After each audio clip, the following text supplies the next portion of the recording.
Bom dia, meus amigos. Hoje vamos falar sobre poliedros e, inicialmente, eu tenho a dizer o seguinte.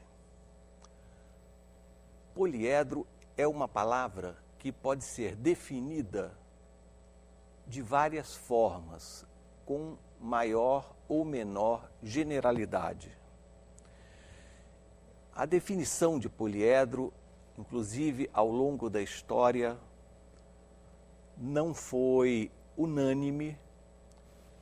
Inclusive, Euler, que enunciou o famoso teorema sobre faces, vértices e arestas, não tinha uma definição aceitável para poliedro e, por isso, não fez a demonstração do teorema. Então, no material que vocês têm aí, há uma definição que diz que poliedro é um sólido formado por uma reunião de um número finito de polígonos, polígonos planos, onde cada lado de um polígono é também lado de um e apenas um outro polígono. Isso garante que a coisa fecha, mas é preciso acrescentar mais coisas a essa definição porque ela ainda está geral demais. É preciso acrescentar para um curso que se dê aos alunos que num poliedro é necessário que você possa ir de um ponto de uma face a um ponto de outra face, atravessando apenas arestas. Com isso, a definição de poliedro fica bastante aceitável para um primeiro curso. Alguns autores incluem na definição de poliedro o fato que duas faces adjacentes não possam estar num mesmo plano. Essa condição não é absolutamente necessária para nada que nós possamos demonstrar.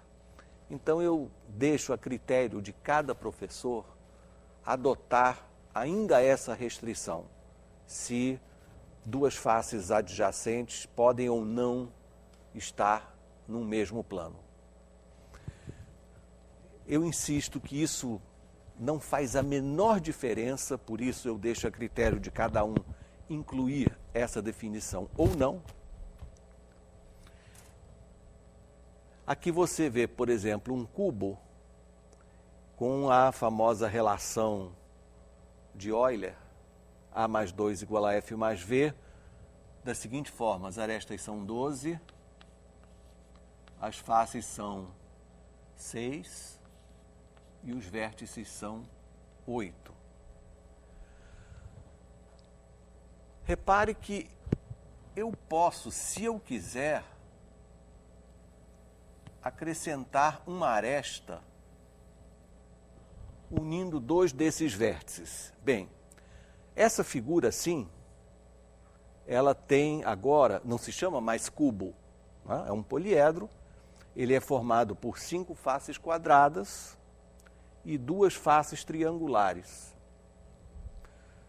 Na minha definição, como eu não exijo que duas faces adjacentes estejam em planos diferentes, eu não exijo, então esse poliedro ele tem uma aresta a mais que o cubo tinha, tem o mesmo número de vértices, porque eu não criei vértice novo nenhum, e tem uma face a mais. Essa face que era quadrada no cubo se transformou em 2 faces triangulares.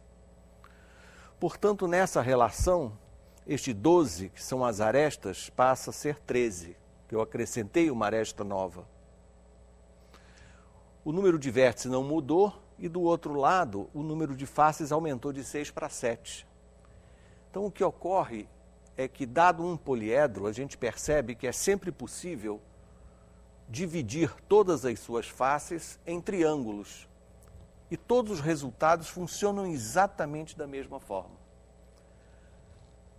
Aqui o professor Elon, por exemplo, ele, para demonstrar as coisas sobre poliedros, ele imagina que qualquer poliedro só tenha faces triangulares. Isso é um facilitador para ele. Não digo que isso, num primeiro curso para os alunos, deva ser feito, mas eu queria esclarecer que isso pode ser feito e todos os resultados funcionam perfeitamente bem. Em seguida, a aula propriamente dita, vocês vão ver uma gravação que eu fiz há 2 anos atrás, aqui nesse mesmo auditório. E é uma aula em que eu vou falar um pouco da contagem de arestas e faces e vértices. Eu vou dedicar uma boa parte da aula à demonstração do Teorema de Euler, explicando por que a demonstração precisa incluir o fato que ele é convexo, o poliedro é convexo. Além disso, vou falar nos poliedros planos, como mapas, por exemplo, e a diferença que vocês vão sentir, primeiro, é o ritmo, porque eu estarei dando aula num auditório com mais de 100 pessoas, então, no momento, eu olho para vocês e, na continuação da aula, eu estarei não olhando para vocês, mas estarei olhando para o auditório e vocês vão sentir essa diferença. O resto é igual, só que eu estou 2 anos mais jovem, digamos assim. Então, aproveitem a aula e semana que vem voltaremos com outra aula, aí sim falando sobre volumes.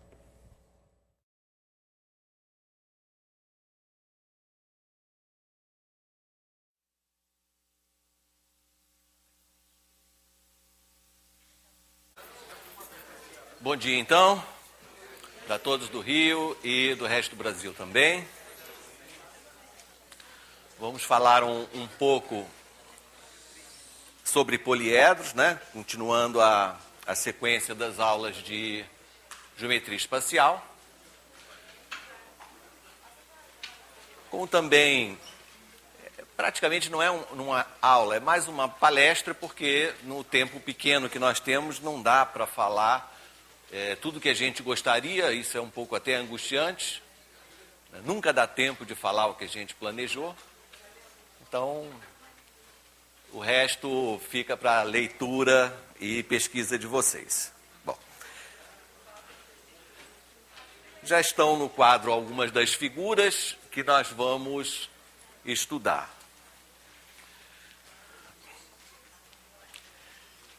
Inicialmente, é preciso dizer o que é um poliedro, não é? Os livros frequentemente fazem assim, mostram desenhos e dizem, poliedro é isso que vocês estão vendo aí.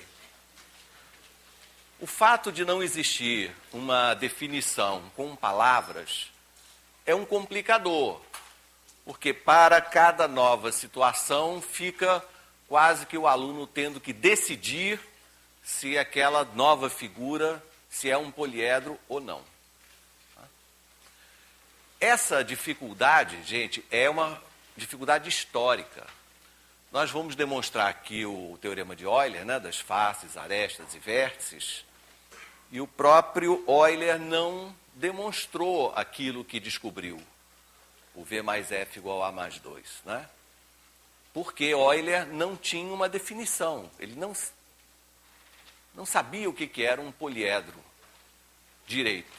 E se você não tem uma definição, fica difícil você demonstrar alguma coisa sobre algo que não se conhece. Então, nós vamos dar uma definição que não é definitiva, quer dizer, é uma definição que eu vou usar aqui nessa aula. Não quer dizer sequer que para os nossos garotos a gente precise dar exatamente a definição que eu vou formular.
Vamos adotar, então, provisoriamente, uma definição assim. Poliedro é uma reunião de um número finito de polígonos com a seguinte exigência: cada lado de um polígono vai ser também lado de um e apenas um outro polígono. Então, cada segmento, depois que você vê o poliedro montado, não é? Cada segmento, que nós vamos chamar de aresta, ele é lado de exatamente 2 polígonos. Então, cada segmento, né, chamado aresta, ele é lado de um polígono, no caso, a base aqui dessa minha figura, e do planinho inclinado também. Essa é uma definição possível. Ela não é nem muito geral, nem muito particular, ela fica no meio termo.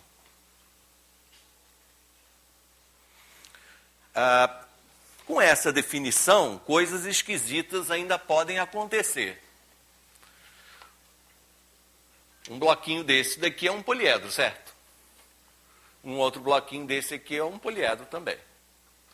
Agora eu vou grudar esses dois, assim, tendo um vértice comum. Pergunto, essa figura que eu estou segurando, ela é um poliedro? Sim ou não? Por que não?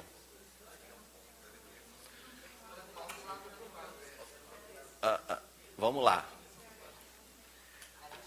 Nesse ponto, a gente não pode entrar naquelas... Não, eu acho que é, não, eu acho que não é. Se existe uma definição, você tem que seguir rigorosamente a definição. Se não gostar da definição, você muda a definição, tá? Repara que tudo que está escrito lá no quadro está valendo para essa figura aqui. Cada segmento, né, cada aresta, nessa figura aqui, está servindo de lado para exatamente 2 polígonos. Se você opta por, eu não quero considerar isso como sendo um poliedro, eu quero tirar esse caso aqui da definição, então você tem que estender a sua definição, colocando uma outra frase, um pouco mais difícil, exigindo que você possa caminhar de um ponto de uma face até um ponto de uma outra face, atravessando somente arestas. Então, isso é que quer dizer que, num poliedro, 2 faces são encadeadas, também existe esse termo, quando você, caminhando sobre a superfície do poliedro, você pode ir de um ponto que está dentro de uma face até outro ponto sobre outra face, sem passar obrigatoriamente por nenhum vértice, somente atravessando arestas. Se você exige essa condição, aí essa figura aqui passa a não ser mais um poliedro, porque eu não posso ir de um ponto do poliedro azul, da parte azul, a um ponto da parte verde, somente atravessando arestas. Eu tenho que passar por esse vértice. Então, se você deseja que, não, para os meus alunos isso é muito complicado, eu não quero que isso seja um poliedro. Ok, então nós vamos ter que aperfeiçoar a nossa definição. Outra coisa. Aqui vocês veem um paralelepípedo, onde eu vou fazer este fato. Pergunto para vocês se isso aqui é um poliedro.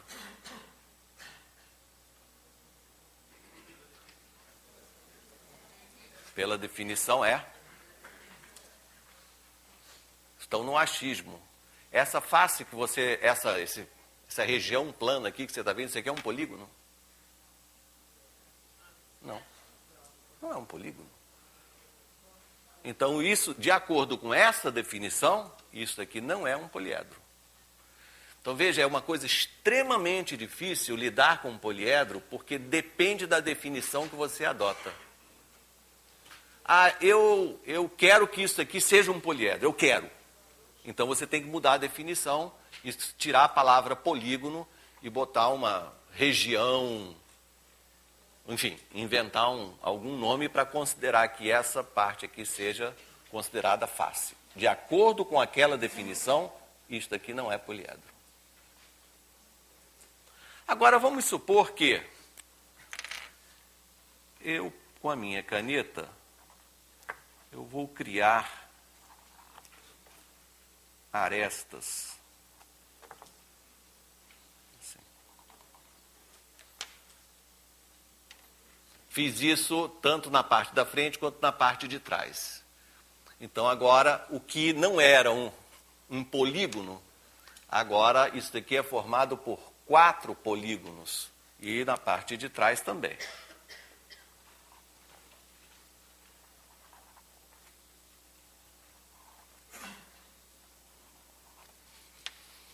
Pronto. Assim como está, essa figura é um poliedro?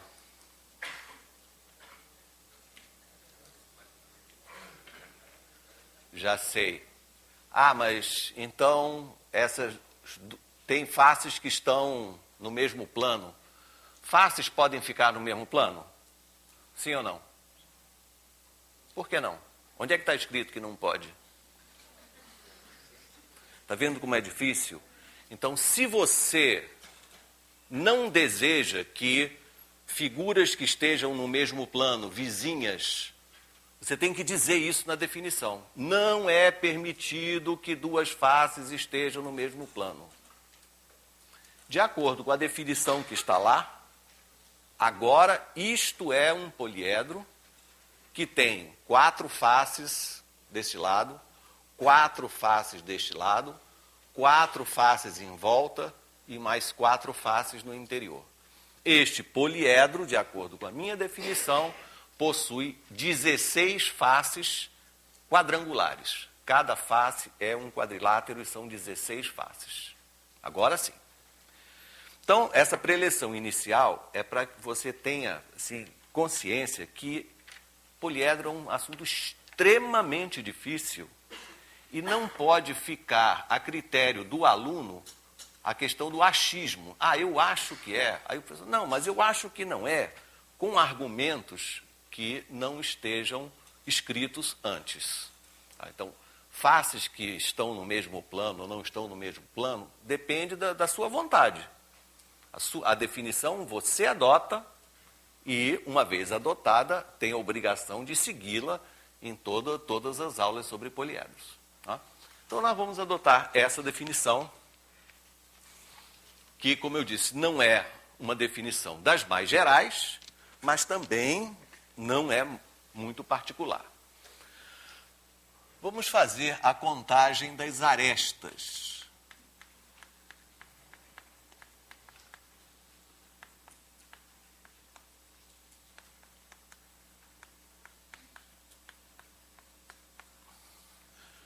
Como eu falei ainda há pouco, as faces são polígonos. E se são polígonos, tem números diferentes de lados. Faces são triangulares, quadrangulares, pentagonais, hexagonais, etc. Não é? Então, nós vamos convencionar que F índice N significa o número de faces com N lados.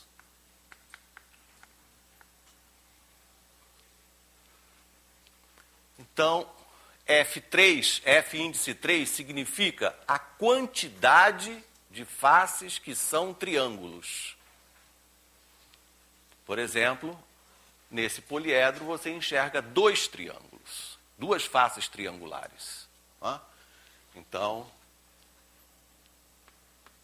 as faces triangulares são 2. Nesse mesmo poliedro, você enxerga faces que são quadriláteros, independente de serem retângulos, quadrados, paralelogramos, trapézios. Não é? Todos enxergam 3 quadriláteros aqui em volta, não é? O chão, a parede e o plano inclinado. Então, as faces quadrangulares são 3. Então, essa é a forma usual de descrever os poliedros. Não é? Olhar para as suas faces e dizer como elas são. Aqui nós temos uma pirâmide. Né? As faces triangulares são 5. não há nenhuma face quadrangular e existe uma única face pentagonal. O termo pirâmide, inclusive, é dado para todo sólido que tenha essa estrutura, né? Pirâmide é um poliedro que tem uma face com N lados e mais N triângulos em volta, né? Bem, há uma outra maneira de olhar para o poliedro, que se chama maneira dual, que é olhar não para as faces, mas para os vértices. Então, nós vamos convencionar que o símbolo Vn signifique número de vértices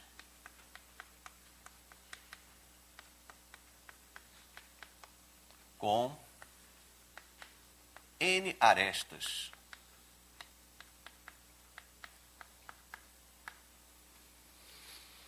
Então, vértices podem possuir quantidades diferentes de arestas. Aqui nos meus desenhos, praticamente todos os vértices possuem cada um 3 arestas, com exceção desse que é um vértice que possui 5 arestas, não é? Então, se eu fosse olhar essas figuras pelos vértices, eu diria todos os 6 vértices possuem 3 arestas. Escreveria assim, V3 igual a 6. Vértices com 3 arestas. Todos. Aqui não, eu teria que separar, né? Vértices com 3 arestas são 5. Vértices com 5 arestas, 1.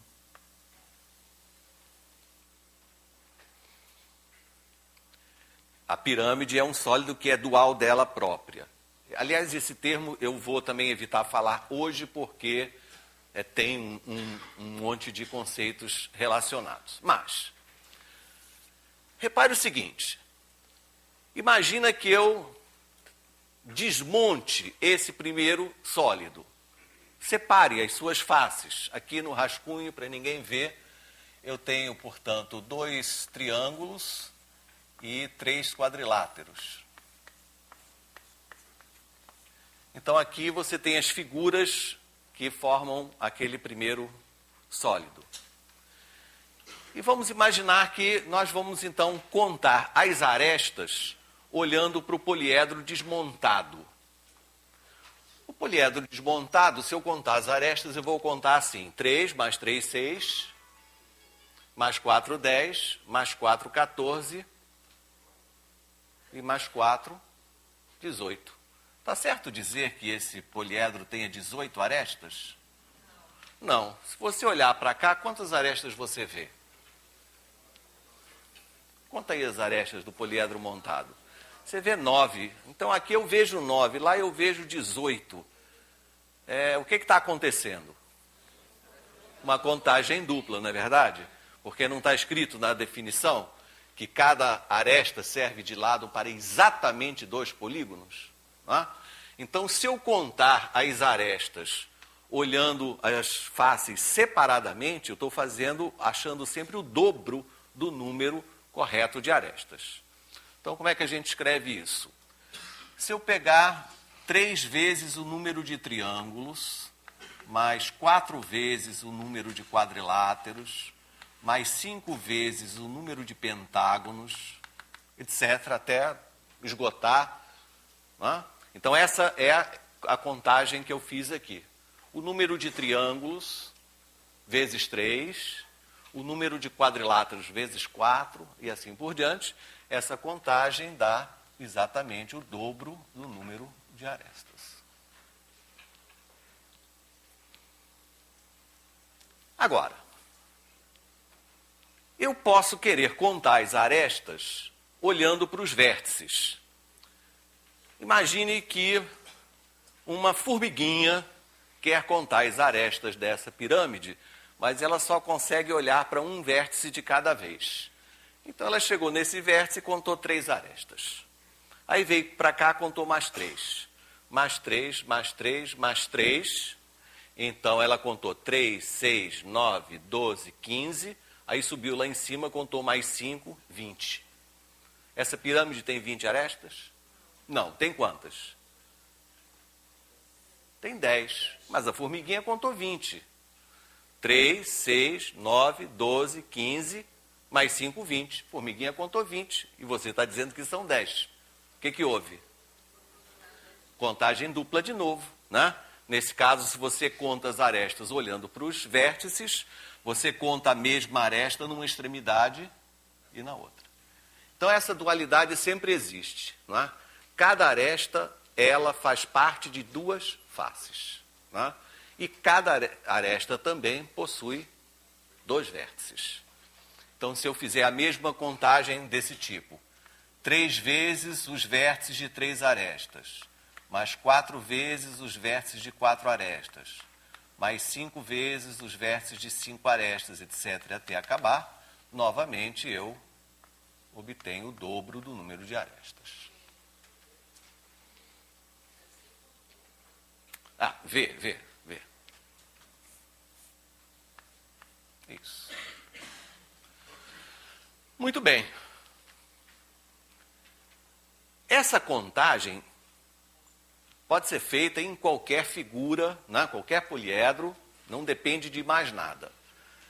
Mas o que vai ser objeto da nossa atenção são os poliedros convexos.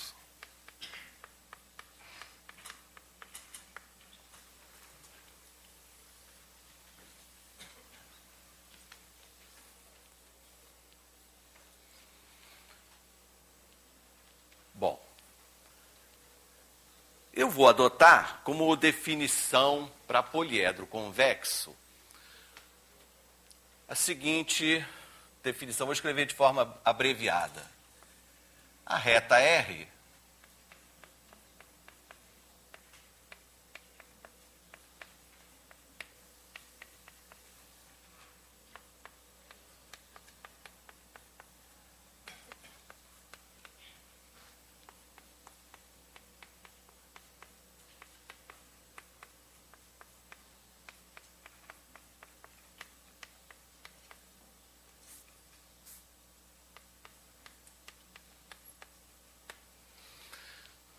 R é uma reta, P é um poliedro, tá? Para economizar giz aqui. R é uma reta, P é um poliedro.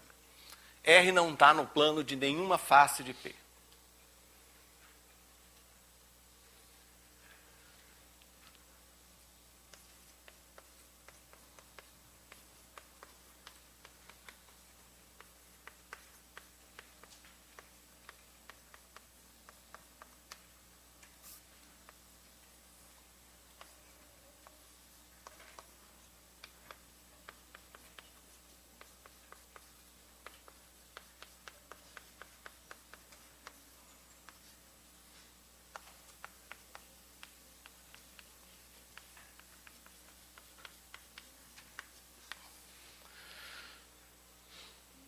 Imagina que qualquer que seja a reta R, satisfazendo a frase anterior, que não esteja em nenhuma face, qualquer que seja a reta R, a interseção de R com P tem no máximo 2 elementos.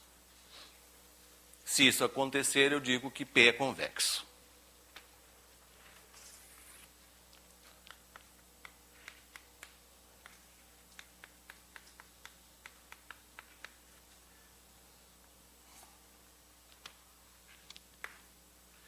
Então, é mais ou menos a ideia de você olhar para o seu objeto e dar um tiro nele. Tá? Um tiro que cuja trajetória, né, não esteja no plano de nenhuma face.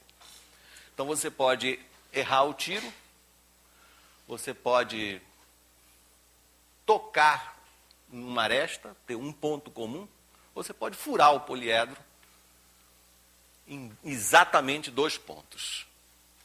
Então, se a interseção, né, de uma reta qualquer com o poliedro estiver no máximo 2 elementos, é a definição que eu vou usar para poliedro convexo.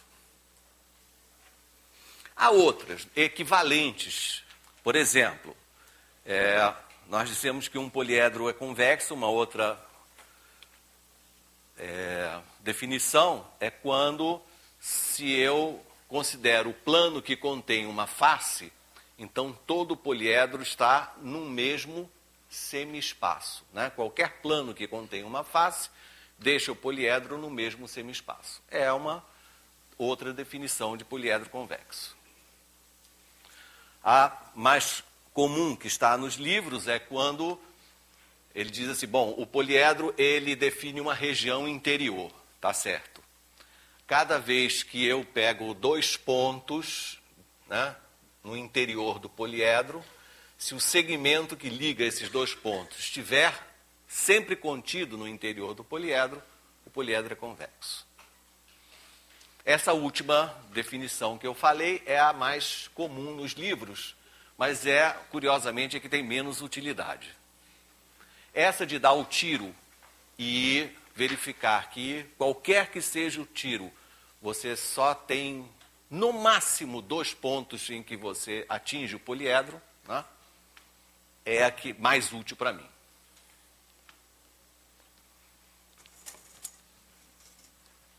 Em seguida, o resultado central desta aula é o teorema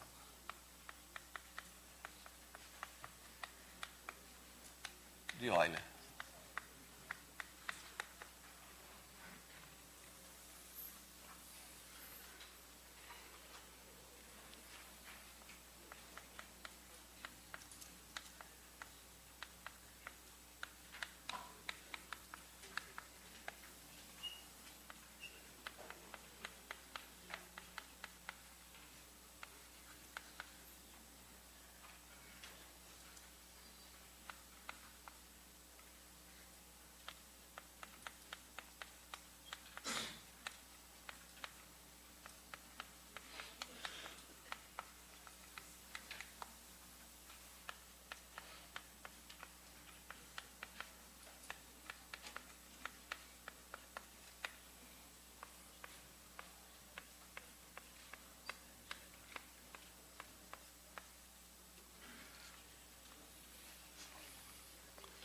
A mais 2 igual a F mais V. Né? É como a gente usa, ou V menos A mais F igual a 2, como os matemáticos gostam de escrever, exatamente a mesma coisa. Como eu disse, essa curiosa relação foi descoberta, pelo que se sabe, por Euler, em 1758, mas ele passou por cima do assunto e sequer tentou alguma demonstração. E nós suspeitamos, não é, com uma razoável certeza, que nem tentativa de demonstração ele fez, justamente por falta da definição do que fosse um poliedro. Sem definição você não demonstra nada. Apareceram depois, né, século XIX, algumas demonstrações usando recursos assim, mais sofisticados, de geometria esférica. E uma demonstração elementar que surgiu, até parece que foi Cauchy que pela primeira vez argumentou, ela foi repetida durante muitos anos e agora, no século XX, descobriu-se que ela estava errada. E acontece muito, né? As pessoas que tentam fazer uma demonstração dessa relação fazem de uma maneira que não utilizam o fato do poliedro ser convexo. Então, o poliedro ser convexo é crucial. E se você inventa uma demonstração que não leva em conta isso, você não está demonstrando grande coisa. Não é? Bom, então, vamos fazer uma demonstração que apareceu aqui no Rio de Janeiro há Alguns anos atrás foi publicada na revista do professor de matemática uma demonstração muito original e elementar, usando coisas elementares, por um professor chamado Zoroastro Azambuja Filho. O nome, pois é. Zoroastro teve o seu artigo publicado na RPM, uma demonstração desse teorema, e tempos depois ele esteve aqui no IMPA para conhecer o professor Elon, e o Elon gostou muito da demonstração dele. Tanto que repetiu a demonstração num livro que o Elon tem chamado Meu Professor de Matemática. Ele conta a história, né, do Zoroastro ter vindo aqui, ter conversado com ele, e que disse que estava meio assim inseguro sobre a validade da demonstração, porque ele falava em coisas não matemáticas, mas Elon tranquilizou, adorou a demonstração e publicou no livro dele. Nós vamos fazer uma demonstração, não exatamente a mesma, mas muito inspirada nessas ideias que são meio doidas, vocês vão ver, meio malucas, mas são muito bonitas. Que é a seguinte: o que você está vendo aqui é um dodecaedro, mas você, durante a demonstração, não vai pensar que é um dodecaedro, vai pensar que é um poliedro qualquer, tá certo? Então, esse poliedro tem V vértices, F faces e A arestas. Nós vamos considerar um plano de referência, vai ser o nosso plano horizontal. Nosso plano horizontal, H. E vamos tomar uma reta perpendicular ao plano H, uma reta R, perpendicular ao plano H. Tá certo? Então, uma reta vertical. Vamos colocar o poliedro numa posição tal que essa reta não seja paralela a nenhuma face. Claro, se por um acaso o poliedro tiver com uma face paralela a R, você dá uma mexidinha nele, ligeira que seja, né? Só para o poliedro, então, que tem um número finito de faces, por isso eu posso dar sempre uma ajeitadinha nele, para que a reta R não fique paralela a nenhuma face. Tá? E agora considere todas as retas que são paralelas a R.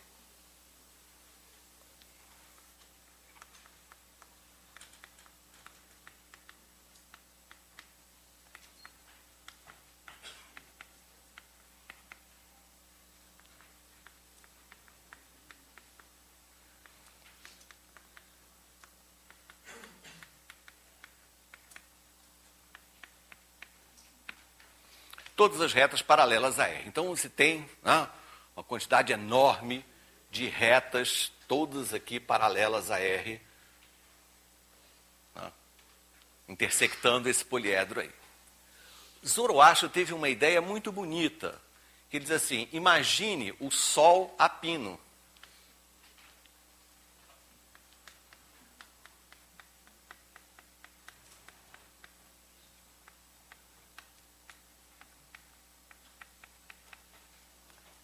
Frase de Zoroastro.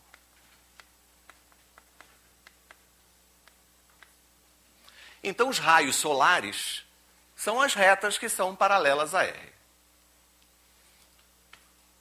Os raios solares vão produzir, no plano H, uma sombra.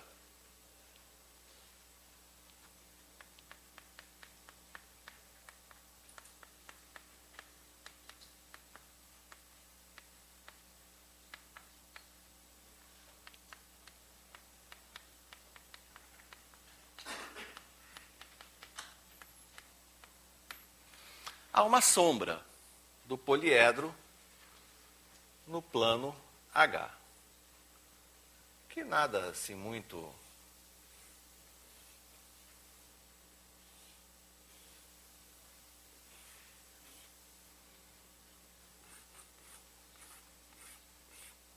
uma sombra do poliedro embaixo. O contorno da sombra é formado por quê? É formado pelas paralelas a R que tocam arestas do poliedro P. Então, se você tem as retas paralelas, os raios solares que tocam apenas a aresta vão produzir uma sombra que é que fica situado sobre esse contorno da sombra. Se você estivesse lá em cima e olhasse a figura de cima para baixo, você veria o contorno, chamado contorno aparente do poliedro. Então, vou mostrar aqui as arestas que vão formar esta sombra.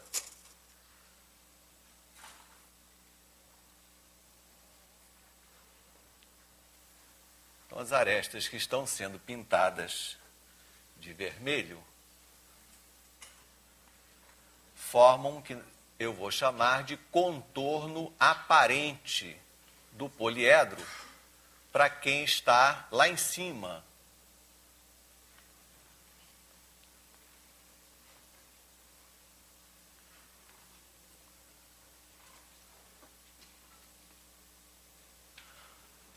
Vocês que, se quiserem, ir acompanhando, vocês têm essa folhinha que a gente distribuiu, Pode usar livremente, isso daí é para brincar mesmo. Então, se você estivesse lá em cima, no sol, e olhasse para baixo, você veria essa linha, contorno aparente, e aqui embaixo a sombra do contorno aparente.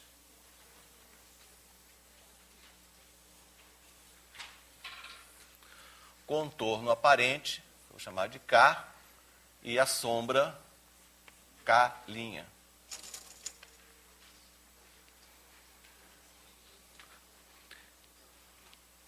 Há retas paralelas a R que não cortam o poliedro, e existem retas paralelas a R que vão cortar o poliedro exatamente em 2 pontos, porque ele é convexo. Nesse momento eu estou usando a condição que o poliedro tem que ser convexo.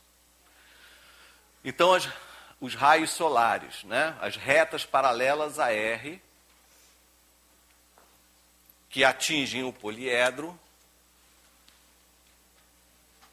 fornecem um ponto na parte de cima, que é chamada parte iluminada. Então, essa parte do poliedro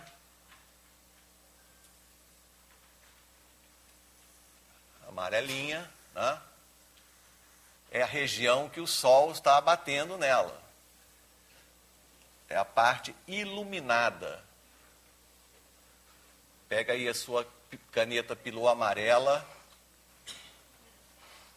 e mostre a parte iluminada. E, evidentemente, a parte de baixo se chama a parte sombria.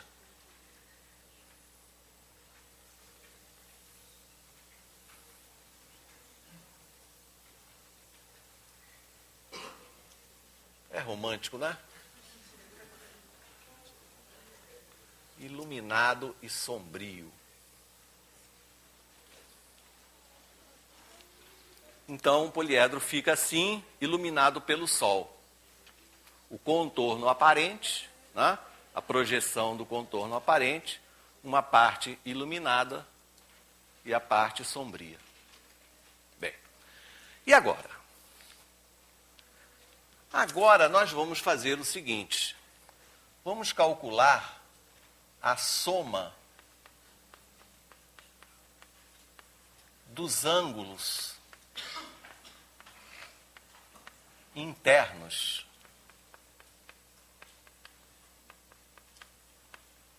de todas as faces.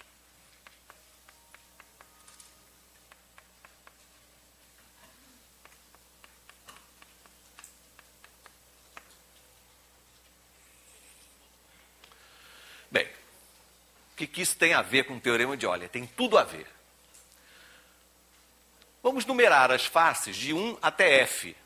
À vontade. Face 1, face 2, face 3, até chegar na face F. Tá?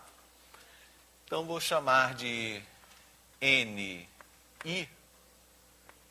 o número de lados da face I.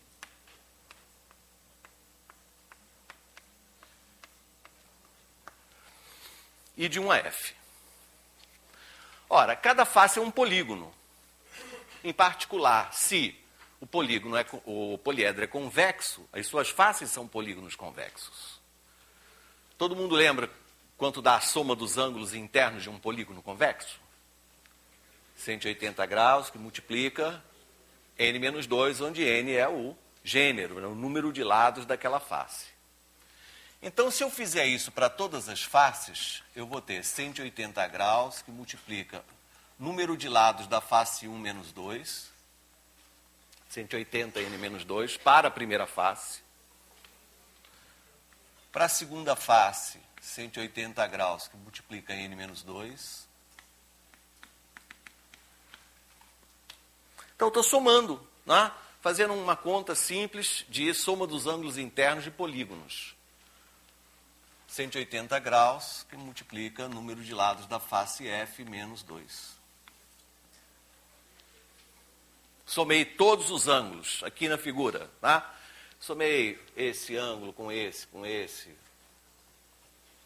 Tudo, todos os ângulos, todas as faces. O que vai dar isso, gente? Coloque π em evidência. Coloque todos os n's juntos, menos as parcelas iguais a 2. Fica assim, ó. Concorda? Agora liga o raciocínio. Número de lados da face 1, mais número de lados da face 2, mais número de lados da face 3, até terminar essa soma, o que representa? 2A, exatamente, o dobro do número de arestas, né? Exatamente. Porque cada aresta é lado de exatamente 2 faces. Isso aqui é 2A. Quantas parcelas 2 existem aqui? F parcelas. Isso aqui dá 2F. Põe o 2 em evidência.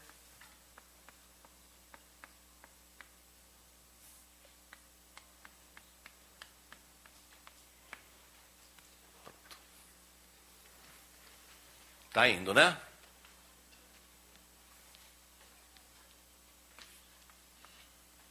Agora nós vamos fazer o seguinte. Vamos separar o poliedro na parte de cima e na parte de baixo. Vamos olhar uma de cada vez.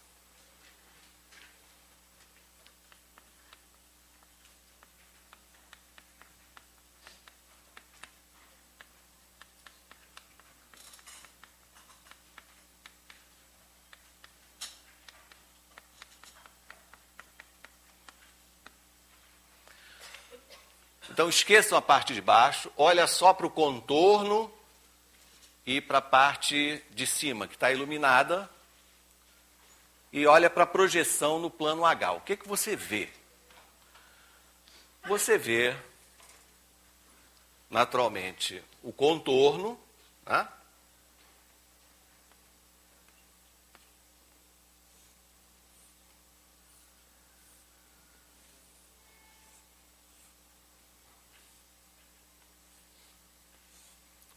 Você vê o contorno e as faces amarelas, né?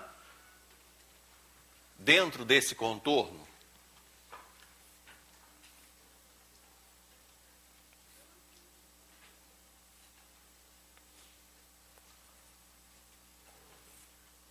Mais uma vez, você não está vendo o dodecaedro não, né? Você está vendo um poliedro qualquer, convexo. Você vê isso aqui. Então, a projeção da parte iluminada no plano H é algo desse tipo. Então, isso aqui é K', essa linha que está embaixo, e as faces amarelas que se projetaram e tomaram uma forma como essa. Qual é o argumento que eu vou usar aqui? Uma coisa sensacional, que é o fato que a soma dos ângulos de um polígono não se modifica quando eu o projeto num outro plano. Quando eu pego uma figura, né, e faço a projeção dela num outro plano, as medidas de comprimento se deformam, em geral. Né? Ângulos se deformam. Área muda. Porém, uma coisa não muda quando você faz a projeção, que é a soma dos ângulos internos. Né? Se você tem um quadrilátero, a soma dos ângulos internos é 360. Projetando esse quadrilátero num outro plano, vai ser um quadrilátero totalmente diferente, com outras medidas, mas a soma dos ângulos internos continua a ser 360. Então esse é o truque da demonstração. É que na projeção tudo muda, exceto a soma dos ângulos internos dos polígonos. Então por isso eu calculei a soma dos ângulos internos na figura inteira e achei esse resultado. Agora eu vou calcular a soma dos ângulos internos nas duas partes, nas projeções, na projeção da parte de cima e depois da parte de baixo. Acompanhe. Sim.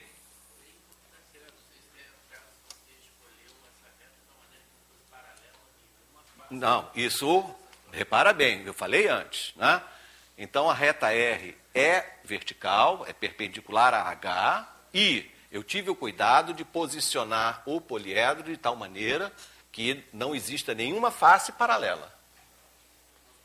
Isso, senão isso destrói o argumento, evidentemente, e destrói também tudo que eu falei sobre o polígono convexo também. Né? E como, repetindo, como o poliedro tem um número finito de faces, eu posso encontrar uma posição em que isso aconteça. Né? Então vamos fazer então a seguinte conta.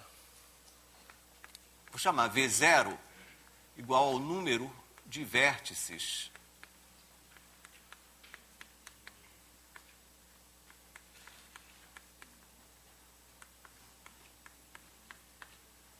do contorno. Então aqui tem V0 vértices. Vou chamar V1 o número de vértices iluminados.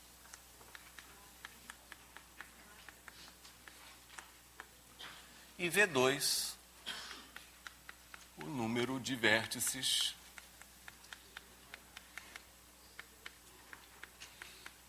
sombrios. Então, a soma desses três vezes aí dá o número total de vértices. Né? Um vértice ou está no contorno, ou é iluminado, ou é sombrio. Vamos olhar, então, para a soma parte iluminada.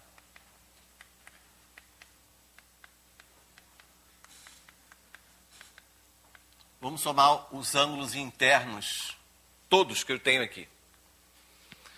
Bom, em primeiro lugar, eu tenho o polígono do contorno, que tem V0 vértices, portanto tem V0 lados também. Então a soma dos ângulos desse tipo aqui, ó, soma dos ângulos internos desse polígono do contorno é 180 graus, que multiplica V0 menos 2. Mas acontece que eu tenho ângulos aqui dentro também, né? Ora, aqui dentro eu tenho os vértices iluminados. E na projeção, a soma dos ângulos em volta de um vértice iluminado é 360 graus. Repara que aqui não é, né? A soma dos ângulos em volta de um vértice iluminado no poliedro não é 360 graus, mas na projeção é. Então eu vou ter a quantidade de vértices iluminados vezes 2π.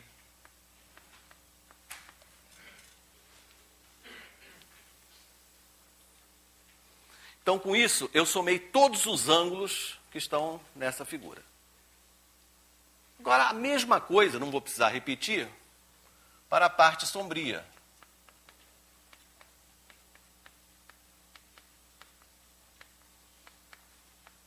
Na parte sombria, a soma S2 de todos os ângulos, imagina que isso seja a parte sombria, só que aqui as cores são azuis, tá? Você vai ter que somar de novo os ângulos internos do polígono do contorno,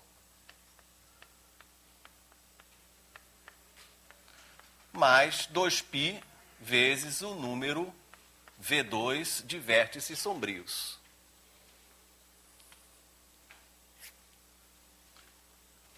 E somando S1 mais S2, você tem S.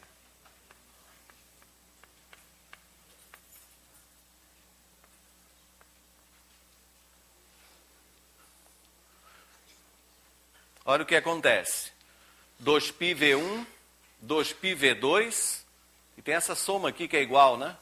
2πV0 menos 2.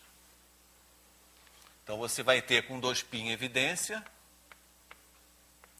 V0 menos 2 mais V1 mais V2.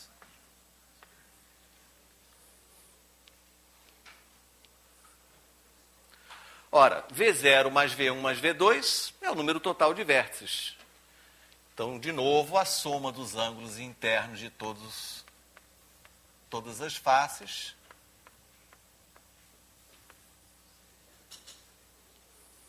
é isso. Muito louca essa demonstração, não é não? É. Acabou.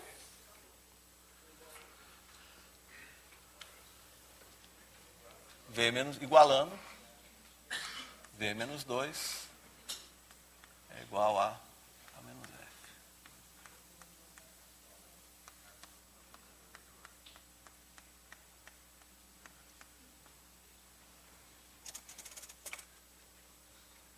Pronto. Bom, agora, recomendações. Eu falei isso para professores. Veja bem, não estou recomendando que vocês alucinem os seus alunos com isso. Estão entendendo? Entenderam bem isso?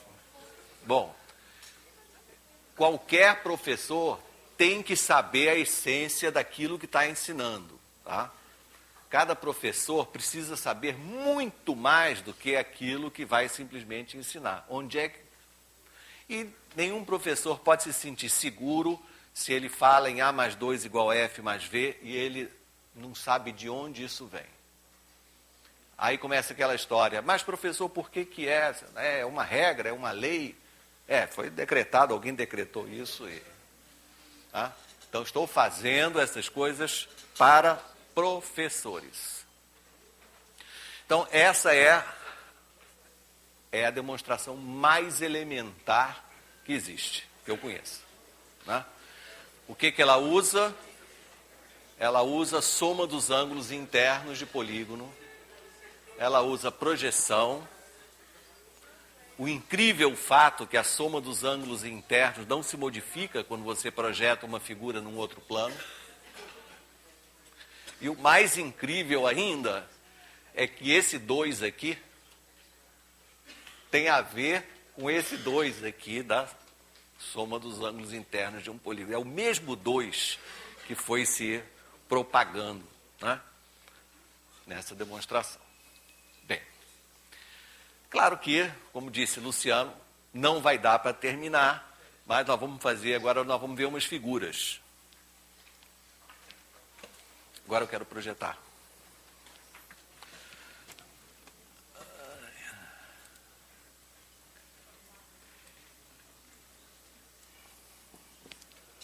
Como é que projeta? Já está projetado. Não. Sim. Vocês conhecem a bola, não é isso? Bem, não é Jabulani, não. Não. Vai chegar a hora dela. Mas não... Vocês que sabem tudo de futebol, quando é que surgiu essa bola pela primeira vez? 70, muito bem. É a bola comemorativa da Copa de 70. Ela foi criada a partir de um poliedro, claramente. Não é isso? Um poliedro que possui faces de que tipos, hein? pentagonais e hexagonais. Você sabe dizer, assim, quantas faces pentagonais existem e quantas hexagonais existem? Então, para fabricar a bola, quantas figurinhas brancas e quantas pretas são usadas? 12 pretas e 20 brancas. Aí você sabe, já examinou a bola de um ponto de vista matemático. Muito bem. Vou mostrar rapidamente como é que essa bola foi criada e vocês, com a sua folhinha de desenhos, você pode fazer e depois mostrar para os alunos um desenho muito bom disso.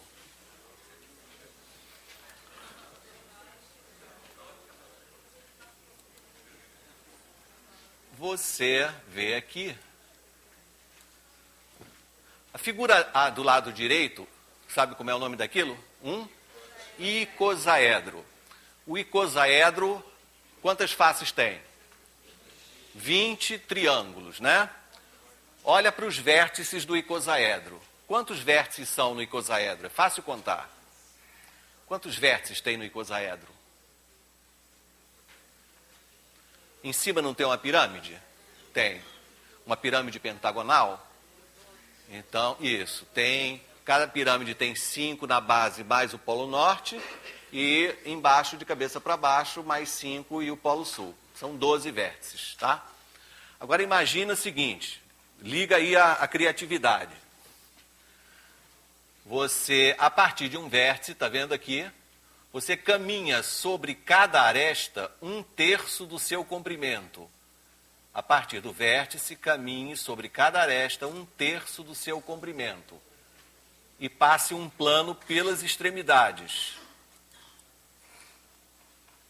Então, aqui você vê como se fabrica cada face pentagonal da bola. É cortando, começando a lapidar o icosaedro. Está vendo o primeiro pentágono? Agora imagine, bom, agora você já sabe, se você me disse que o icosaedro tem 12 vértices, vão aparecer 12 pentágonos, onde existia um vértice antigo. Se você fizer isso mais vezes, aqui eu fiz mais 2 vezes, olha só. Agora, a face da frente do icosaedro não era uma face triangular? Olha como é que ela se recortou, virou uma face hexagonal. Então vocês podem depois completar esse desenho para criar exatamente a figura da bola antiga, né, a bola de futebol, que é o resultado dessa lapidação do icosaedro. O icosaedro tinha 20 faces triangulares, certo? Agora a bola vai ter 20 faces, só que vão ser hexagonais, né? Porque cada triângulo foi recortado e agora tomou a forma de um hexágono.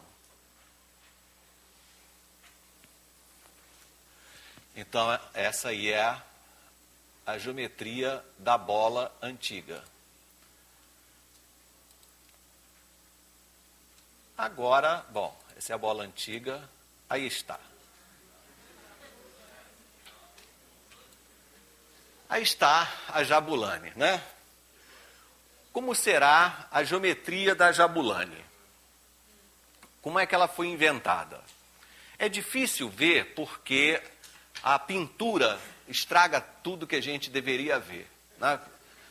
Paciência. Então, fomos buscar qual é o segredo da Jabulani.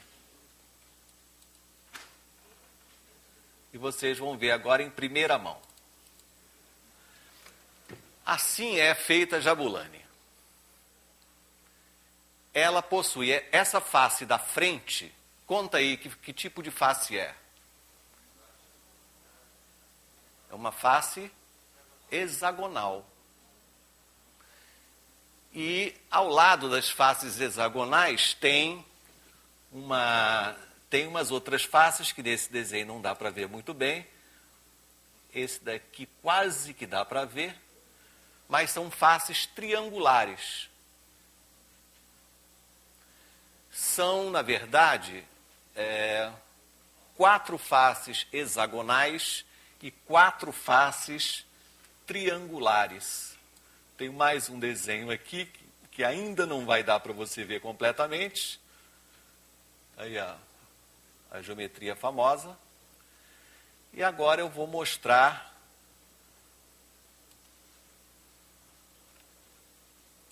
uma outra coisinha. Aqui tá.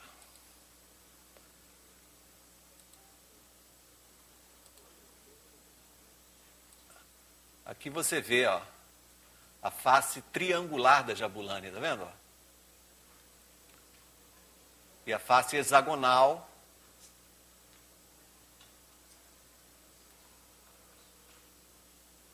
Se vocês quiserem baixar, é só copiar e botar isso aqui, ó. Bota isso aqui no Google, você vai achar a Jabulani para você mostrar para os seus alunos. De onde veio a ideia, então?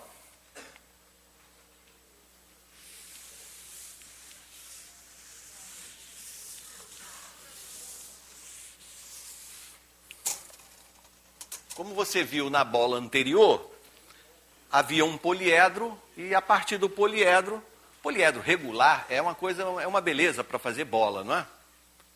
Porque você faz alguns cortes simétricos e ele funciona. A Jabulani foi inventada a partir do simples tetraedro regular.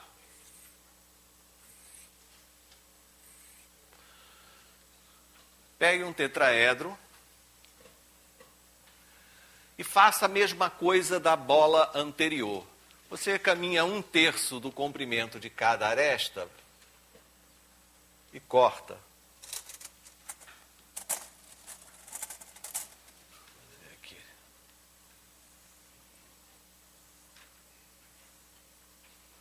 Está vendo que eu cortei um triangulinho ali?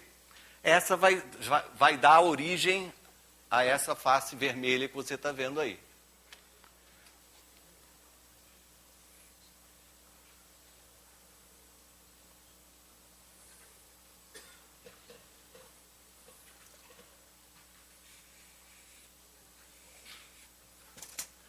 Cortei outro triangulinho.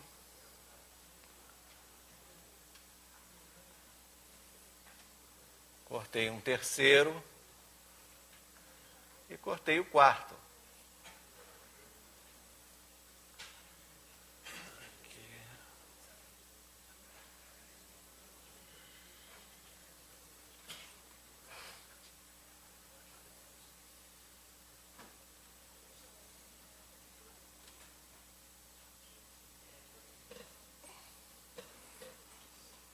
Pronto.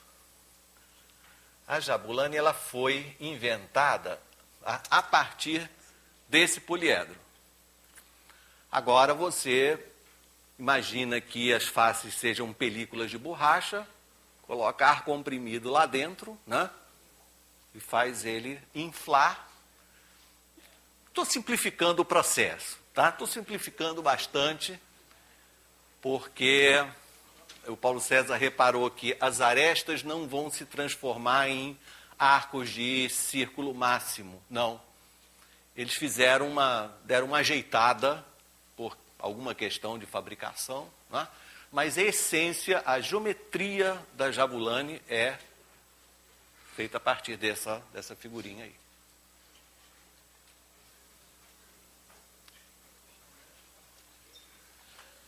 Última coisa. Se você olhar onde duas faces hexagonais se juntam, arestinha, isso aqui na verdade eles estreitaram mais, abriram mais cada triângulo. Tá? Vê ali a aresta que junta duas faces hexagonais, ela é bem menorzinha. Deram uma garibada. Bom, para terminar, eu vou falar coisa mais maluca ainda, que é a seguinte.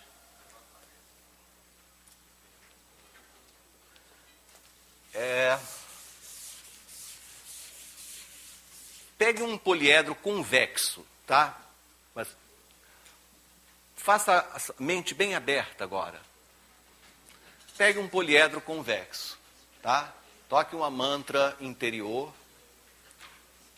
Injeta ar comprimido nele. Ele virou um poliedro esférico, tá certo?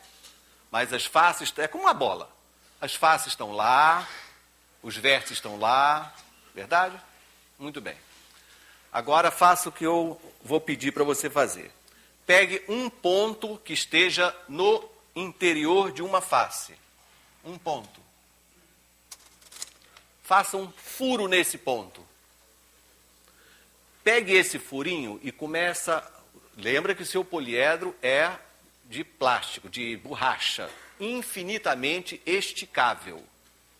Então você vai pegar esse furinho e vai abrir esse furo até que ele tenha um tamanho infinito. Repara que as arestas, as faces, continuam desenhadas nessa película plástica. Então, quando você faz isso, você vai ter essa face que você estendeu ao infinito, e vai ter o seu poliedro algo assim. Não estou dizendo que seja o mesmo, tá? Ora, ao fazer essa incrível maluquice de abrir um furo e fazer com que esse furo continuamente tenha um tamanho infinito, as faces continuaram lá, agora são regiões que você pode chamar de faces, os vértices continuam. Portanto, o poliedro tem uma versão plana, onde cada região é uma face, os vértices são os vértices, as arestas são essas linhas, que não mais são retas, e o teorema de Euler continua funcionando. Quando você, então, olha para um poliedro plano, você deve imaginar todas essas regiões como faces, e toda a região exterior também é uma face, que a gente pode chamar de oceano. Tá? Essa região exterior, onde tem o buraco, é justamente a face de onde você, então, abriu o seu poliedro. Ora, com isso, e V menos A mais F igual a 2 continua a funcionar, com isso você pode fazer questões muito interessantes, interdisciplinares.